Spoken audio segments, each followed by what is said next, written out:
Hey, welcome back.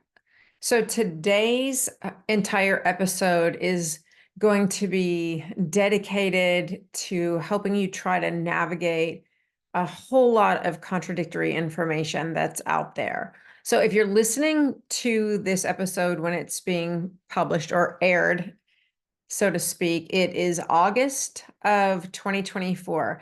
And I just recently announced that we have a number of new openings in our 12-week program. And so I'm in hundreds of conversations talking with so many of you who want information about our 12-week program. And some of you have already joined me at this time and started working on your transformation. The reason I mention that is because when I get into this season of having even more conversations with women than I typically do, because I'm always in those conversations, right? But I notice some common kinds of threads, misconceptions, beliefs, questions start to come up. And so I thought, why don't I do a podcast episode and talk about some of the things that I'm hearing in the last week or so around these misconceptions or common questions that I'm getting, right? And so I have noticed that many of you are feeling really overwhelmed with this flood of contradictory information that especially is circulating around on social media, right? Information about health, about nutrition, about fitness, and it's topics. I'm going to get pretty specific with some topics because the same ones are coming up over and over. And I know why, because I see these social media posts and reels and all of these things. I see them too, right? So you're seeing those things and these questions are coming up, right? So they are topics like walking, how much to walk, is walking enough? Fasting, walking with a weighted vest. That is a question I'm getting quite a lot. Let's see, another topic, increasing protein. And all of these things really come with a number of like mixed messages, if you will.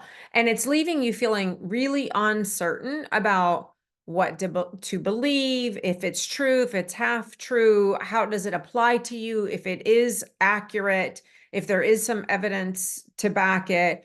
And then there's another layer of confusion and complication, I will say.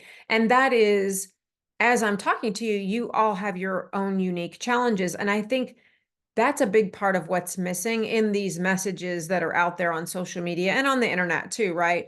So some of your unique challenges may be things like you've spent years, all of your youth, for example, for some of you doing really restrictive kinds of diets.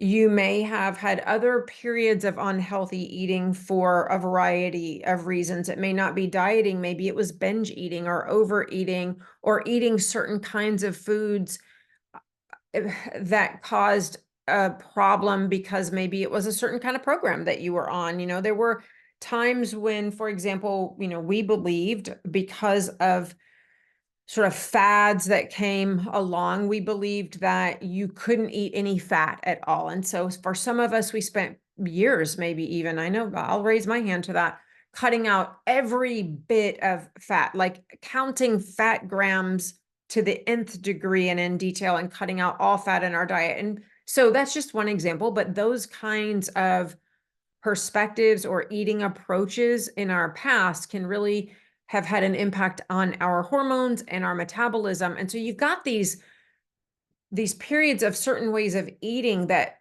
uniquely made your metabolism a unique situation. And so you need some individualized kind of help. It's not like a one size fits all thing, right?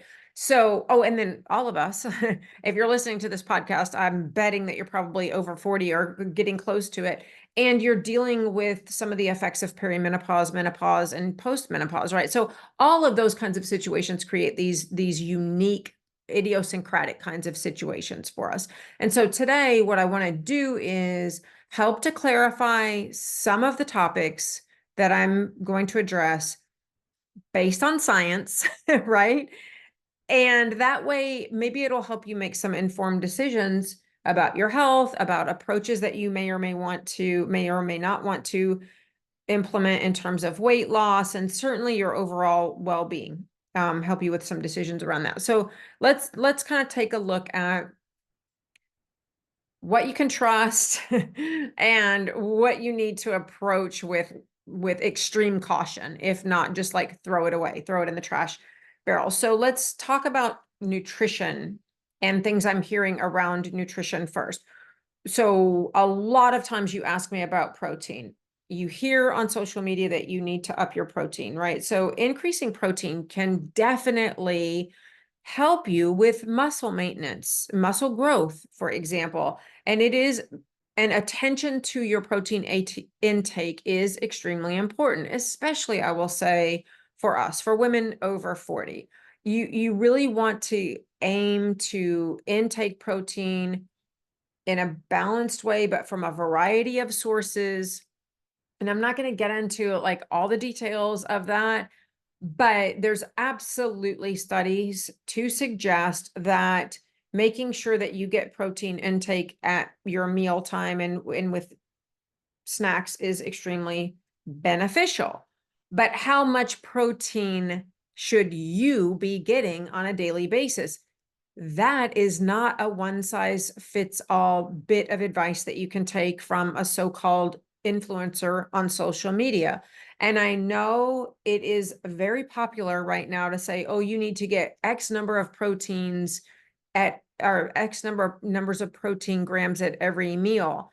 And while there's some general advice that you could probably adhere to, if you have goals to reduce fat, to lose weight in a healthy fat loss kind of way, if you are perimenopausal and menopausal, you have specific dietary needs related to protein that are not going to be fulfilled by just a general sort of here's what I eat, here's how I get protein in from your everyday run-of-the-mill influencer. So be cautious about protein advice, okay? We know that a balanced diet that's rich in like in whole foods, right? We know that that is best. It supports your overall goals related to health and even weight loss because it can support the overall health of your metabolism.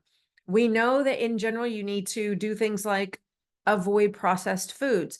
But again, if you are over 40 and you have specific health and weight loss goals, those kind of general bits of advice that you hear out on the internet are not going to get you to your weight loss and health goals in a sustainable fashion, or even not even a necessarily a healthy fashion, okay? Um, because what you have to do is you have to get your metabolism working for you. And the way that you approach nutrition to do that when you're over 40 is individualized. It has to be customized for you. So there's my bit on protein. Fasting. Should you do it or should you not do it? Intermittent fasting can be effective for some people and depending on goals. But again, it is not a one size fits all solution. I do not recommend it for 99%, I will say, of the women who we work with in my 12-week program. And yes, there is some research to show that it can support metabolic health, but again, it is very individualized, and supporting metabolic health does not necessarily equate to fat loss over 40 with imbalanced hormones and given whatever your history is, okay? Your health history, your dieting history, your eating history, all kinds of factors that are related to your individual situation need to come into consideration when you're talking about fasting. And so I would say if you are choosing to fast, you need to approach it so very carefully. That is absolutely crucial, especially if you have dieted in your past, which I don't come across very many of you at all who tell me that you've never dieted. There are very, very few of you who tell me I never had a problem with my weight, and so I've never technically dieted. But then when we start talking about how you ate in your past, there have been still some approaches that make your metabolic health unique to you. Okay, so fasting is one that I would say don't listen to social media at all about that. Okay. So that's what I wanted to address in terms of a nutrition standpoint. Movement. Let's talk about the walking with the weighted vest kind of thing, because it is so popular right now. There are some really like celebrity kinds of internet and social media people out there really advocating for walking, and specifically what I'm seeing in the last probably 6 months or so, especially, is this walking with a weighted vest. First and foremost, I want you to be cautious for anyone who gives you a link to buy a weighted vest or any product. There is an affiliate income potentially that they are benefiting from by telling you to buy this weighted vest. Same thing with like supplements, okay? Codes for 10% off, 20% off, links to certain products like weighted vests and other products that come with a 5% price reduction. Any of those, you need to know up front that they're generating revenue. They're getting paid by those companies every time someone uses those links. So they have a vested personal financial interest in making that recommendation to you. Now, that doesn't mean their recommendation is always wrong or that it's bad advice or any of those things. But you should, if you're going to choose to listen to them and choose to use their link for that quote unquote discount, you need to at least have the knowledge that they have a financial gain for you using that. And I will say that for many of them, it influences their recommendation. It's just the way the game is played. So, is walking good for you? It can be a great low impact exercise.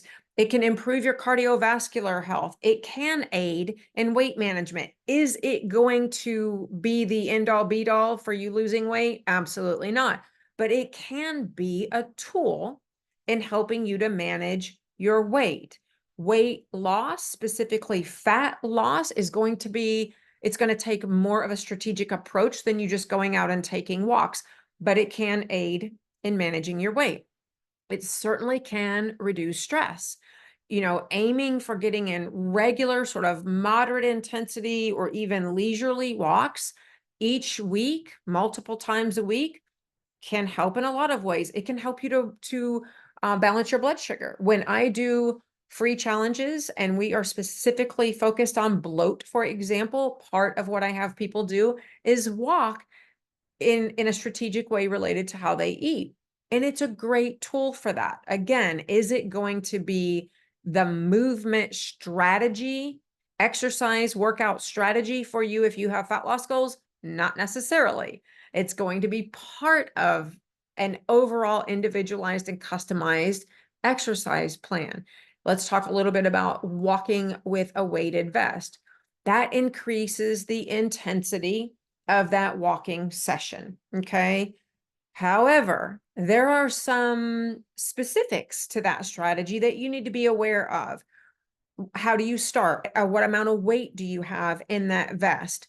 What other specific kinds of health and structural injuries, specifics to your physical health as it relates to using a weighted vest, or even if it's a good choice for you to use a weighted vest? All of those are individual kinds of bits and complications, if you will, that need to be considered. And you listening to some celebrity influencer who's telling you, or even if they're a doctor and they're telling you on social media for you to walk with this 10 or 12 or 15 pound weighted vest, and here's a link to buy one, is not a great idea. That kind of generalized information should not be taken in and used specifically for you without having a coach or a mentor or some expert who's guiding you on exactly what you should be doing from a workout and an exercise perspective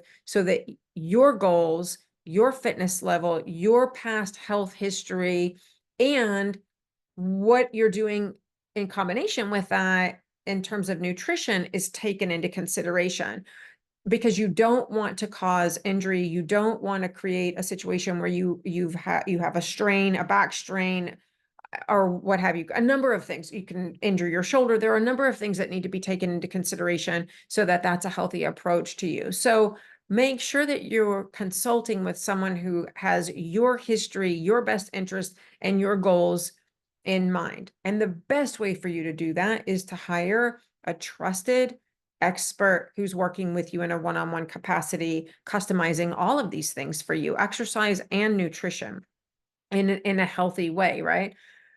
Another area, so that's nutrition and that's exercise. A couple of things I'm hearing from you guys are questions that you're having specific to those areas. The other thing is, I want to talk about mindset just a little bit, and with regard to what you're hearing, right? Like this, for example, this all or nothing kind of approach that many of you feel like you have to take, this goal of perfection, that is really impacting so many of you, even on the level of you making a decision to start working on your health journey. For example, I've had several women just in the last week tell me that they're hesitant to get started because they don't think at this time of year, moving into fall, I'm talking to a lot of teachers right now, they don't think that they can be all in on their journey. And I think that that focus on perfection is a potentially dangerous perspective. It can be very dangerous. And in fact, it can cause you to delay making change in a way that can be detrimental to not only reaching the goals that you have for yourself now, but detrimental for your long-term health. So I want you to be really cautious about looking at social media and it having the impact on you that you think you have to aim for changing everything right now. And then until the time is right, so to speak, for you to make that kind of comprehensive, huge change in every aspect of your life, that you can't do anything, because making small, sustainable changes is far and away so much better than you aiming to find the right time to be perfect in your journey. Okay. Consistency, I can't say it enough. Consistency really is key to making change that's long-term and truly on a transformational level. And the time is just never going to be right for you to do that in a way that you're changing everything all at once. Okay. So don't put off making change based on this idea that you are getting from looking at social media, because people there seem to be doing everything always all right. Because for one, that's BS. They're only showing you what they want you to see. And nobody out there is doing things the way it looks like they're doing them on social media. Okay. I don't care if they do post their exercises every day. Stress management is another area that a lot of times we have a lot of misconception around, because we think, well, I know I need to manage my stress, but I don't really have time to deal with that right now, on and on and on. So, just be aware that there is a lot of misperception, and a lot of what's on social media creates a lot of misperception as it relates to mindset. One of the things that I'm really proud of is how expert that I've gotten at helping the women in our 12-week program and in our next level coaching programs to really take a comprehensive approach to their health. Yes, when you come to me, you tell me that you want to lose weight, and that's certainly a goal of probably 90% of the women who we work with, and they do reach those weight loss goals. But they do that by taking a holistic and comprehensive, healthy approach, not only focusing on things that are going to get the weight off. when you only focus on things that are going to get the weight off and get it off fast, 9 times out of 10, you're going to gain that weight back.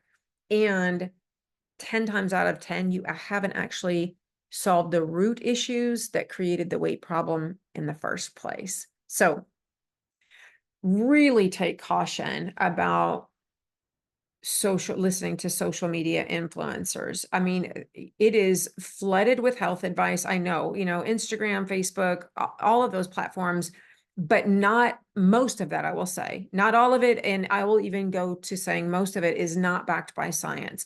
They might promote what works for them. They might promote what they're going to get some revenue kickback off of, but that doesn't necessarily mean that it's right for you. And individual results are really based on you getting individualized and customized help. So listening to what they're just kind of, picking up what they're laying down out there gets you a lot of misinformation and a lot of, misguidance. The other thing is, like, look at information look for information from really reputable sources. There are a lot of people out there who, I'll give you an example. You wouldn't take financial advice from someone who is broke all the time, right? You wouldn't take business advice from someone who hasn't built a successful and sustained a successful business. Why would you take health advice from people who don't have the track record, don't have the history of the journey that they went through themselves, haven't overcome the things that you are challenged with and wanting to overcome, don't have a track record of helping other women or to overcome the kind of challenges. So just be cautious of because everybody and their brother calls themselves a health coach these days. Everybody and their brother calls themselves a business coach these days. Just be cautious of listening to just any, Tom, Dick, and Jenny out there on the internet. And as always, you guys, be really cautious of the quick fixes, the promises of rapid weight loss, the pills that you can take and, before you eat a meal and they're going to keep you from bloating, the so-called miracle cures to weight loss. I know that in our heads, we're all really intelligent women and we know that there's no such thing as a magic bullet, right?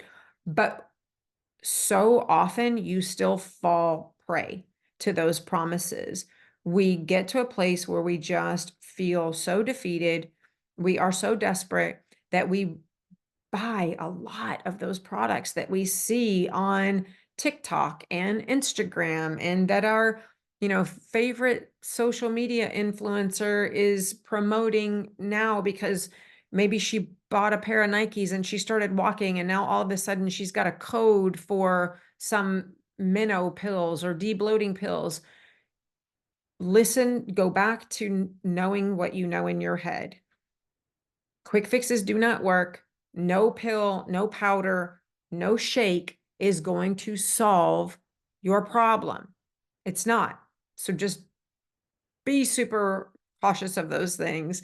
And just know too that I hound on this all the time. Personalization is the key. Customization is the key. We all go through menopause, but we all go through it differently. Our bodies respond differently. Everybody and everybody is different. What works for one person might not work for another. A perfect example of this is my 12-week metabolic protocol. I have a protocol, but it is not a one-size-fits-all program.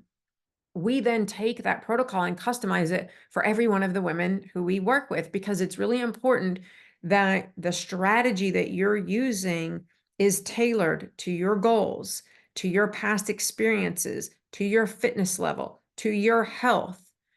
It's got to be unique to your needs and your circumstances if you want to get to the bottom of what's going on, solve the issues, make progress, get to your goals, and do it in a way that's sustainable, that fits into your lifestyle, and that helps you to live the rest of your life in that way. You don't ever want to be doing this again, right? So I know that, navigating that crazy sea of information out there around health and fitness and weight loss can be so challenging, especially right now with how advice is everywhere. You can't open a social media platform without being bombarded with a plethora of suggestions and advice and lists of do this and don't do that. Make sure you stick to science-based practices. Make sure you're listening to and following people who really know the science behind this and give you research-based information, who prioritize sustainable change. Really consult with those people in terms of like looking at their social media. You don't want to just like take that as the gospel. If you want to make progress and you really are serious about hitting goals, then talk to me or someone else who is expert, who has the experience and who has strategy that they're going to customize for you on your journey and then support you on that journey so that you can actually get to a place where it all feels like it's second nature and that your health is at the front of and your well-being is at the front of whatever it is that they're doing. Okay, you're worth the investment and you're worth the effort and the time. So there you go. That's my Lori lecture for today, as I like to tell clients. And I'm really glad that you listened to this one today. It's just like I said at the beginning of this episode, I have been struck by so many conversations in the last week or so as we're doing this enrollment season right now in August of 2024, if you're listening to me when this episode is being published. And I'm hearing the same things over and over and over. And I just wanted to kind of try to help you hit on some of the big areas that seem to be confusing right now. Hopefully, I clarified some of them for you. And as always, reach out to me with any questions that you have. And as of the time you're listening to this, we have current openings in our 12-week metabolic resuscitation system program for new clients to come in, get started. If you get started now on your health and your weight loss goals, by Thanksgiving, you can have dropped 20 pounds of fat, have so much more energy, and go into this holiday season really feeling so much better. Don't wait until the new year. That's crazy. Start now. Reach out to me if you want to chat about it, you want some details, and we'll talk about whether what I do is a good fit for you and whether you're a good fit for our coaching. We'll just kind of take it from there. Thank you guys for being here with me, and I will see you right back here next time.